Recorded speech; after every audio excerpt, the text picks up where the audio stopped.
Hello children of DAB Moil Public School Sita Savangi.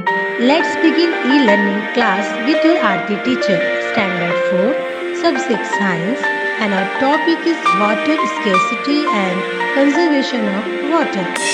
Dear children, before this session, we have learnt about need for conserving water. Water is the gift of nature for all living beings. It is precious. If we continue to waste water, a time can come when there will not enough water for all of us. Today we are going to discuss about way of conservation of water.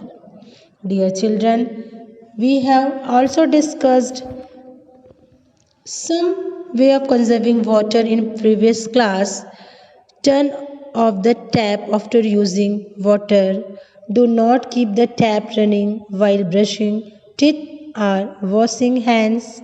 Use a mug and bucket to take bath instead of a shower.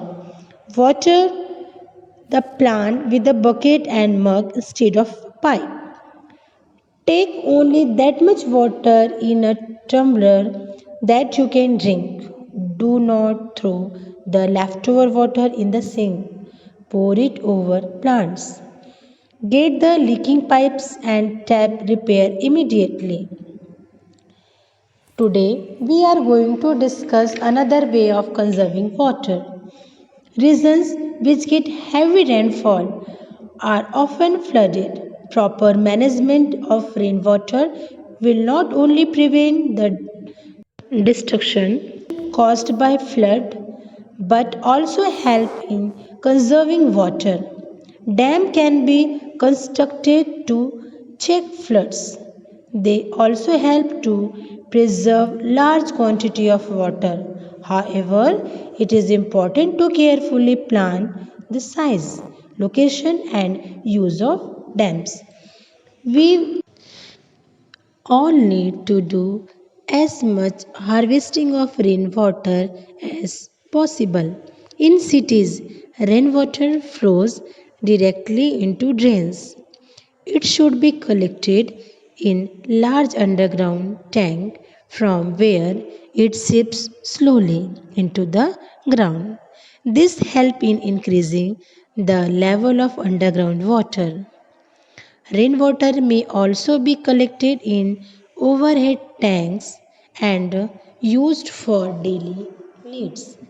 These steps can help in harvesting of rainwater. This is something that needs to be done in every home, school, office and factory.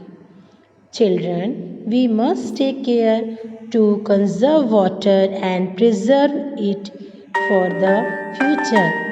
All of us need to realize that every drop of water is important for sustaining life on earth. All of us must therefore take a place to do our bit to save every drop of water. Children, I hope you understood importance of water. Thank you.